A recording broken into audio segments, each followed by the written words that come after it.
Merry Christmas and Happy Holidays. Hizashi loves Christmas, and what better way to spend the holidays than to go visit his family in America? He dragged Shouta and the kids along too, because there's no way he's going to spend Christmas without them. By orphan account. This work has 4,816 words with 3 chapters, but I will be reading them all here. Christmas was quite the time of the year for Hizashi. It was a reminder of all the time that he'd almost never had with Shouta. It was also the time of the year that he missed his family from the States the most. Sure, there were always video calls and hundreds of texts, but that never beat the real thing. So when he was finally able to convince Shouta that it was time for their kids to meet his mother's side of the family, there was no better time to go visit them than over the winter break. Sure, they learned the hard way that Hidoshi got extremely airsick and that Eri was afraid of heights, but they survived. Barely. To say Hizashi was relieved when they landed would be quite the understatement. He was already dreading the flight back home, though the moment he saw his mom, the thoughts vanished. Even though the airport baggage claim was crowded, that didn't stop Hizashi from running through the crowded hug. Even though the airport baggage claim was crowded, that didn't stop Hizashi from running through the crowd to hug his mom, leaving Shouta alone with the clingy Eri and Hidoshi, whose complexion had a hint of green still in it. If he had any less control over his quirk, he would be paying to replace the airport windows, but he knew how to have a little bit of self-control. When he was finally able to hug his mom after nearly 3 years since he'd last seen her in person, he was the happiest person in the world. "I've missed you, Mama," Hizashi said into his shoulder, his voice breaking. "Yamada Hizashi, do not tell me you left your husband alone with your children just to give me a hug," Mama scolded. It didn't hold any heat to it. She was just as excited to see her son as he was to see her. Shouta can handle himself. Hizashi let go of her long enough to see that Shouta was in fact handling things just fine. All of their luggage had been collected and Hitoshi looked noticeably less pale. Eri was looking around with wide eyes, though through the wonder on her face, Hizashi could see the anxiety that was in her eyes. It was a lot of new things all at once. "Eri, do you want to come meet my mama?" Hizashi held out his hand so that when Eri ran over, she could hold it like it was her only lifeline. "This is my mama. Her name is Violet. That makes her your grandma." Eri eyed Violet warily before looking at Hizashi. "I don't remember how to say hi." "That's okay, sweetie. I'm fluent in Japanese." Violet smiled down at the white-haired girl. "You don't have to worry about speaking English around me."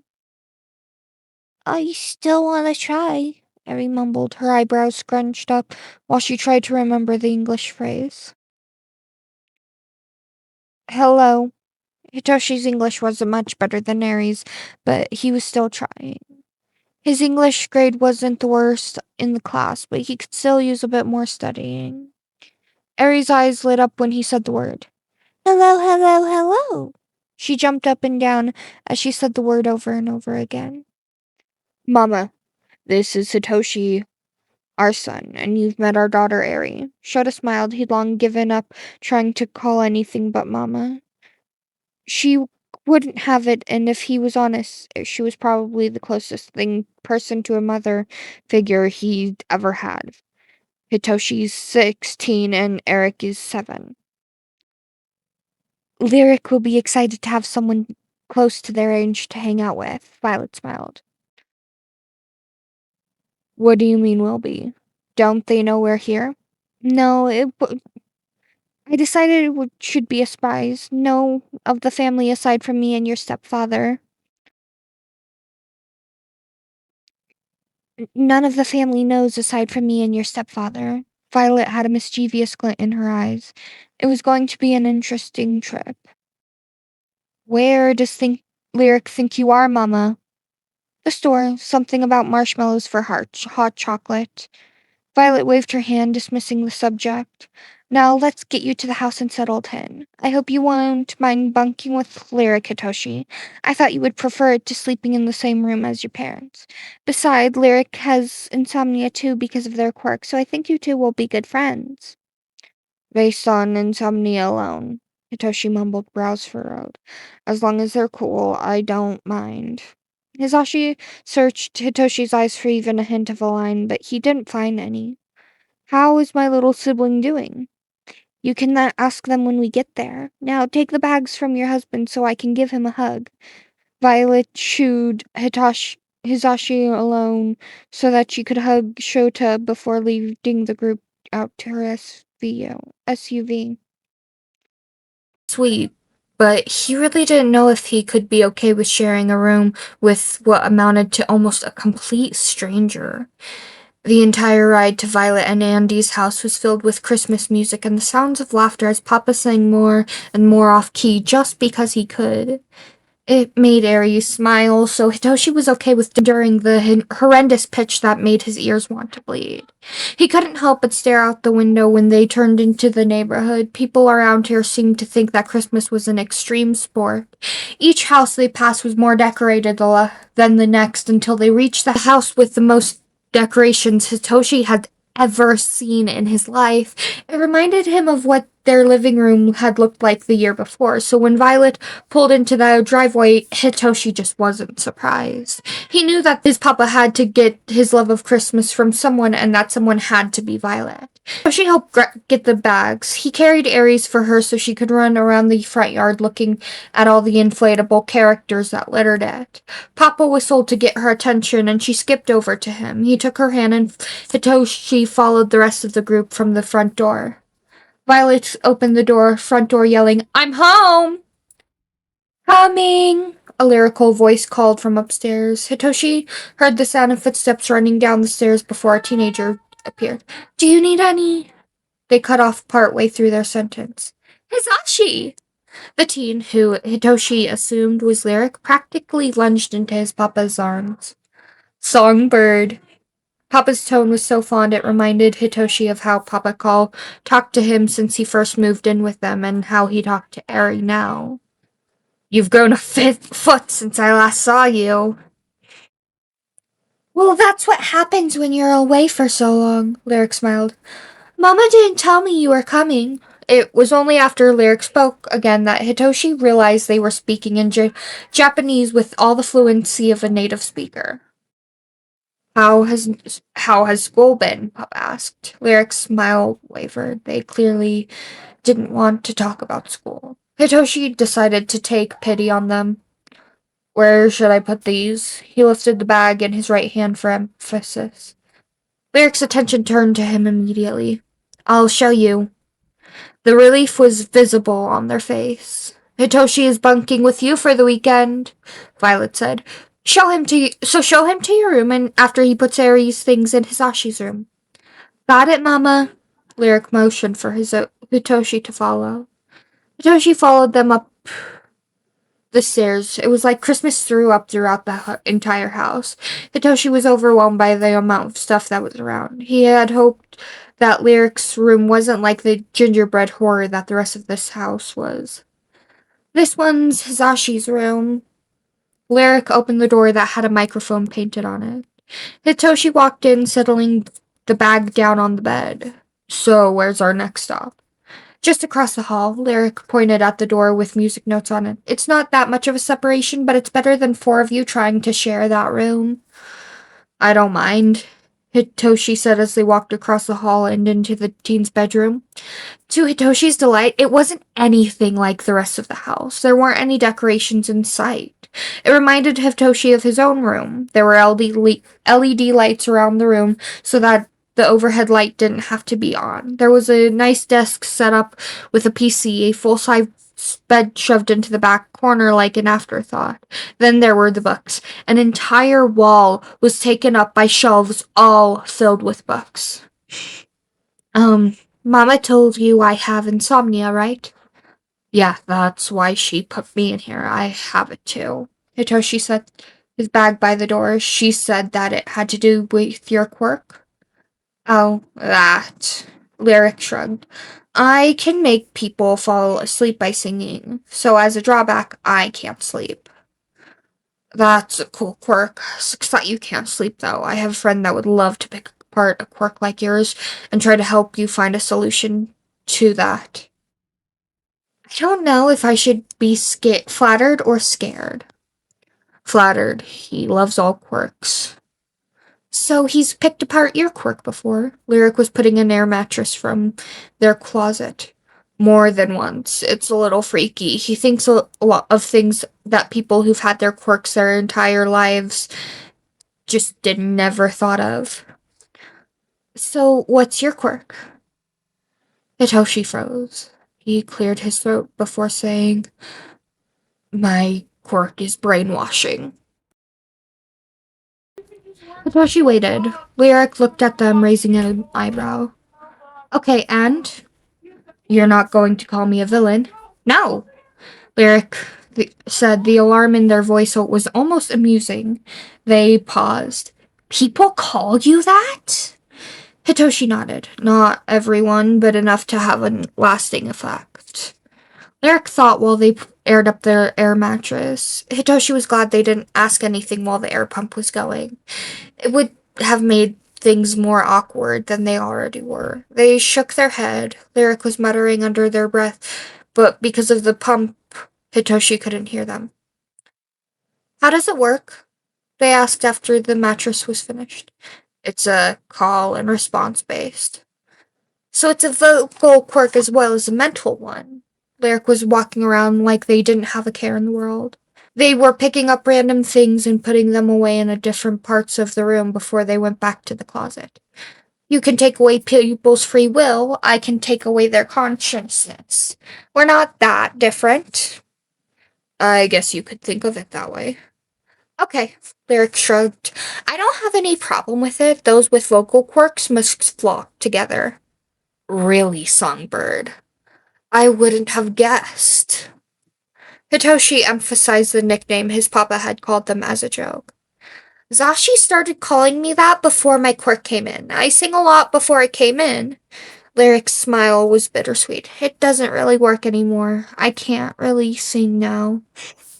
Wouldn't people like it if you put their kids to sleep or help someone who was in pain fall asleep? Hitoshi knew he was pushing a boundary. Lyric's language had changed. They were tense while messing with the sheets and blankets. I'm going to change the subject, Lyric announced. You're a hero student, right? How did you get in? I got into general studies. I didn't get in the normal way. I only got to transfer after the sports festival because I beat out hero students to get into the third round. And that's when Hizashi and Sho figured out your home life and started fostering you, Lyric muttered. Why do you think American schools don't let you transfer if you show potential? You didn't get into the hero schools you applied for. I didn't get into 17 different schools, all with different physical tests, because my quirk doesn't have combat applications like Sashi's. Lyric's voice broke. They sat on their bed frustratedly wiping away their tears. Hitoshi didn't know what to do. It was like staring at himself after he'd found out he hadn't gotten enough points to make it into either of the heroics classes. The pure frustration at genetics that no one could control. Why didn't you apply at UA? Why didn't you apply at UA? I didn't want people to think I got in because of my brother. Lyric took a shaky breath. Most of the time, I don't care about the age gap until I feel like I'm in his shadow because he's miles ahead of me, even though I can't control it. Papa looks at you like you could take the stars from the sky and give them to people. The only one who thinks you're in his shadow is you. Hitoshi went and sat next to Lyric. I might not know much about you, but I know what it's like to be in the shadow of people with incredible quirks. It gets better when you pull your head out of your ass and realize that those people are just people, and most of them want to help you, or the really pushy ones want to be friends with you for some godforsaken reason. Lyric laughed. They pushed some hair behind their. Thanks, Satoshi. We should, get to the party. Party? Hitoshi's voice didn't betray his horror to his relief, but he was sure Lyric could see it in his eyes.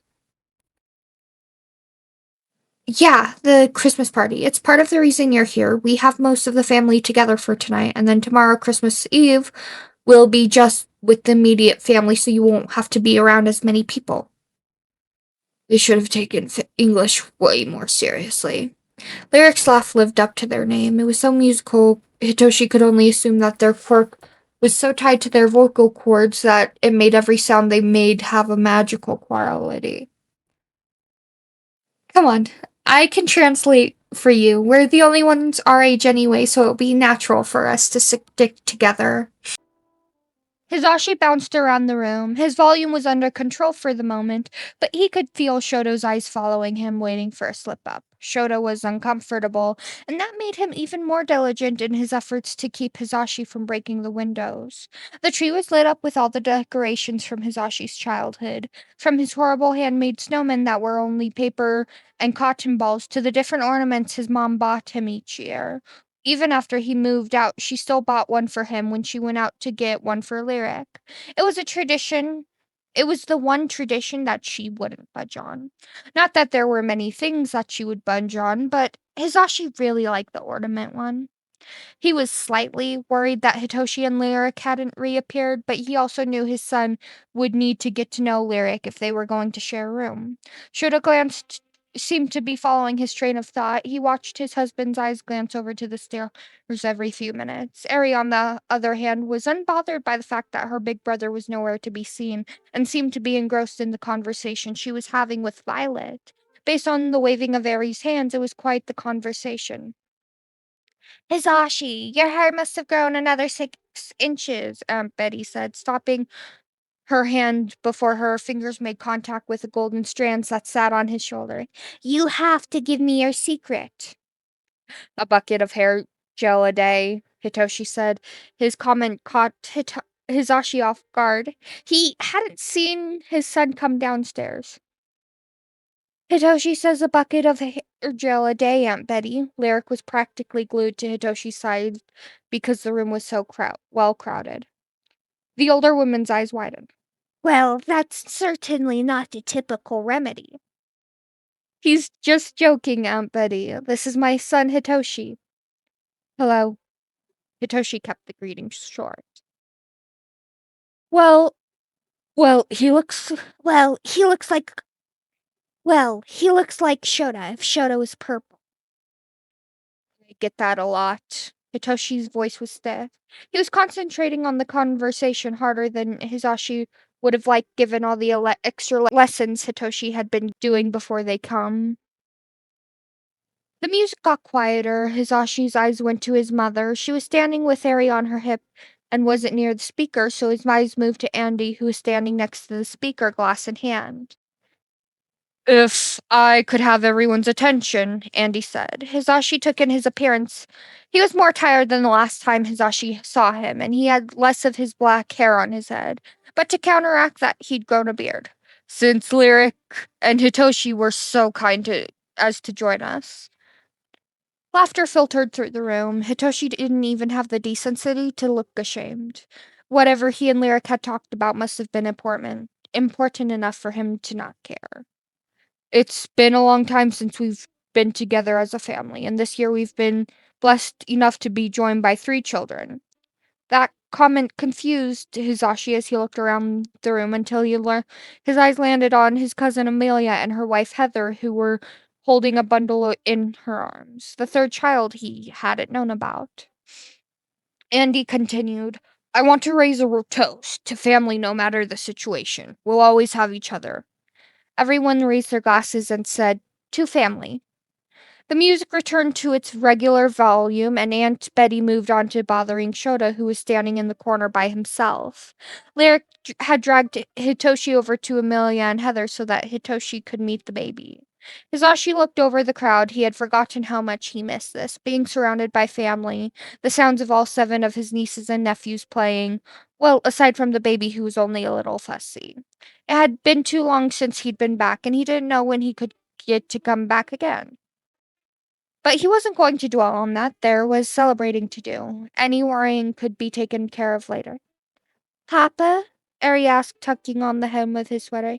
Are you okay? Hizashi felt the wetness of tears on his face. He put his fingers to his cheek and they came back shiny. I'm okay. I'm happy. Then why are you crying? Hizashi knelt down. They're happy tears. Not all tears are sad. Sometimes when you're really happy, you cry. Oh, okay. That answer was enough to satisfy her curiosity. Nodded and ran off to play with the other kids who were in the corner of the room with a few dolls and other toys from Hizashi and Lyric's childhoods. Shouta came up and wrapped his arms around Hizashi when the blonde stood, kissing his husband's cheek. Are you really happy? I'm happy. I'm going to stay in the moment for as long as I can. Sometimes that's all you can do. Chapter 3. Hitoshi decided that Christmas parties weren't the worst thing in the world, but it was still up there with people who hate cats and people who didn't drink coffee. And the baby Hitoshi was conned into holding was cute, at least while he was sleeping. Though the moment he woke up and started screaming, Hitoshi was completely out of his moment and calling for backup like a responsible hero student. The moment the little bundle of tears was safely back with his mother's, Hitoshi hightailed it into a corner to take a breather and just watch everyone. His phone buzzing took him from his people watching. Pika Pika? Are you okay? Your plane landed hours ago, right? Toshi? Should I call Aizawa sensei? Insomnia. Don't call my dad. I'm fine. Got distracted. Sorry I didn't text you. Pika Pika? Don't sweat it. So, how's America? Insomnia. It's different. Papa's happy and I got to meet his sibling who's around our age. I'm bunking with them for the week. You're smiling. Lyric bumped Hitoshi's shoulder. They must really make you happy. I haven't seen you smile before. My boyfriend Danky was just checking on me. I didn't text when I got here. I got sidetracked. He does make me happy. He's more than I deserve. Everyone deserves happiness. Lyric smiled. I'd love to meet him someday. I'd have to come to Japan, of course, and I don't know when that will happen. When you tell Papa that you got rejected by all the hero schools, Hitoshi pushed. When you tell Papa that you got rejected by all the hero schools, Hitoshi pushed. I'm not telling him, and you can't make me. Lyric walked away before Hitoshi could say anything else.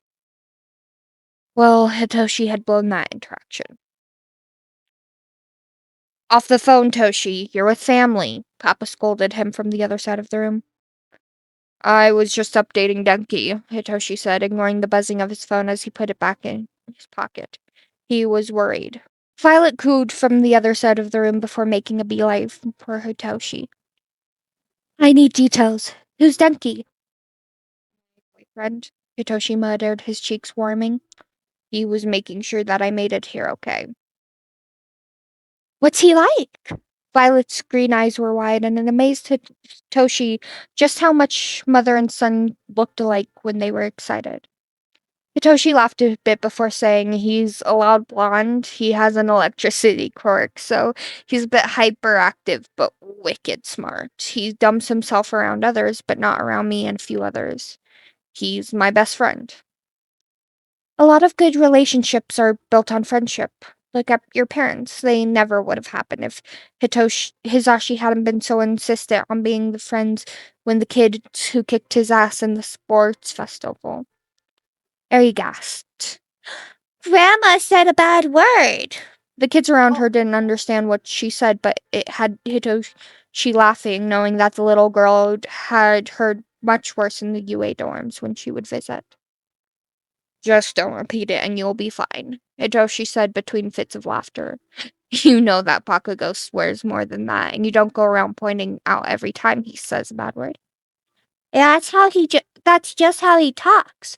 Grandma doesn't talk like that, so it's different. Eri had left the other kids behind and crossed her arms, giving Hitoshi the stink eye. I'm right. Eri wasn't stupid.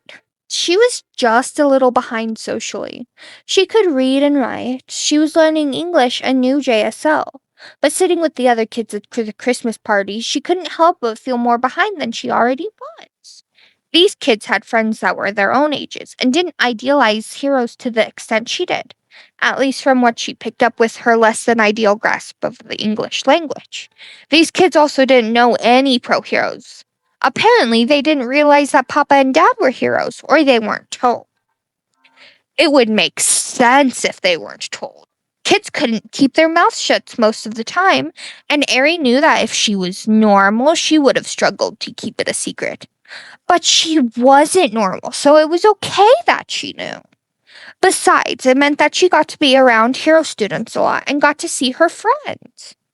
Plus, if she was going to be a hero when she was older, she would need to understand all aspects of being one.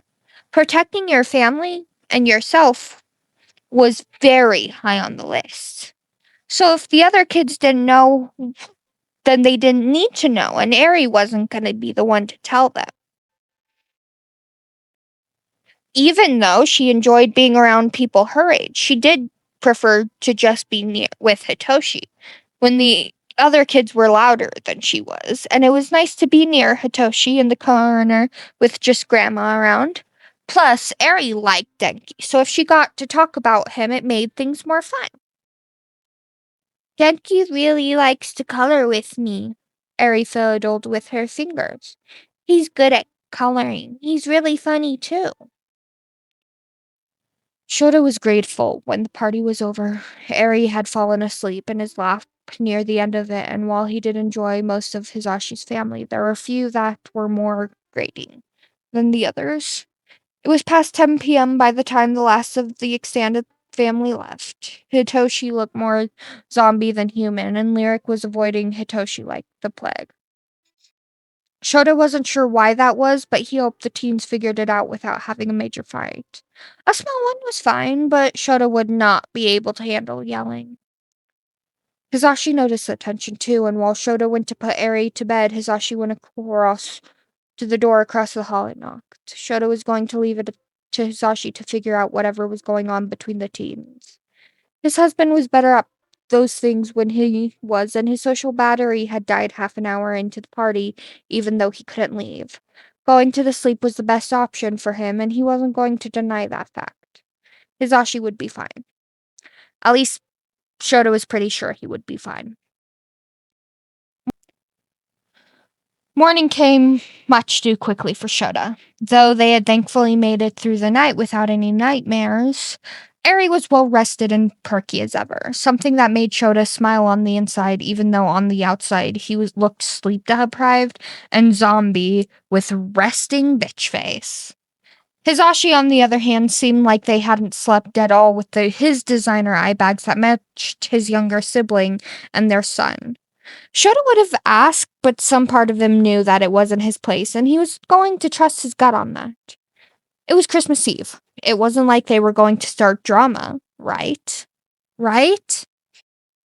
Shouta wasn't so sure when they sat down to the giant breakfast that Andy had insisted on making. Lyric was glaring at the table like it had personally offended them. Hitoshi was distracted by himself by listening to Eri talk about the dream she had the night before, and Hizashi was glaring at the side of the Lyric's head. Violet was helping Andy bring the food into the dining room, her eyes always landing on her children with concern.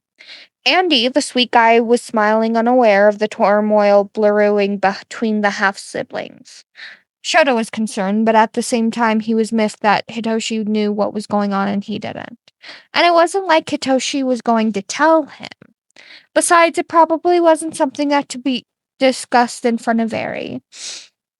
Having lived with the Yakuza or not, she was too young for a lot of conversations. Why didn't you tell me? Hizashi broke the silence. They didn't tell you last night. They're not going to tell you this morning, Hitoshi muttered half-heartedly. Give up, Papa. I have a right to know, Hizashi snapped. I knew you'd react this way. Lyric looked up from the table. It's the same reason I didn't apply to UA. You're so overprotective. You're my younger sibling. Hizashi's anger was fizzling out. He never stayed mad at Lyric long. It wasn't in his nature.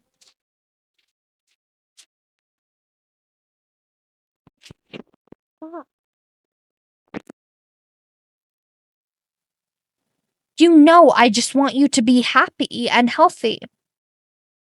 You never wanted me to go into heroics anyway, so I don't understand why you're upset. Lyric crossed their arms, black hair falling into their face. Just give it up already, Hizashi. I got rejected.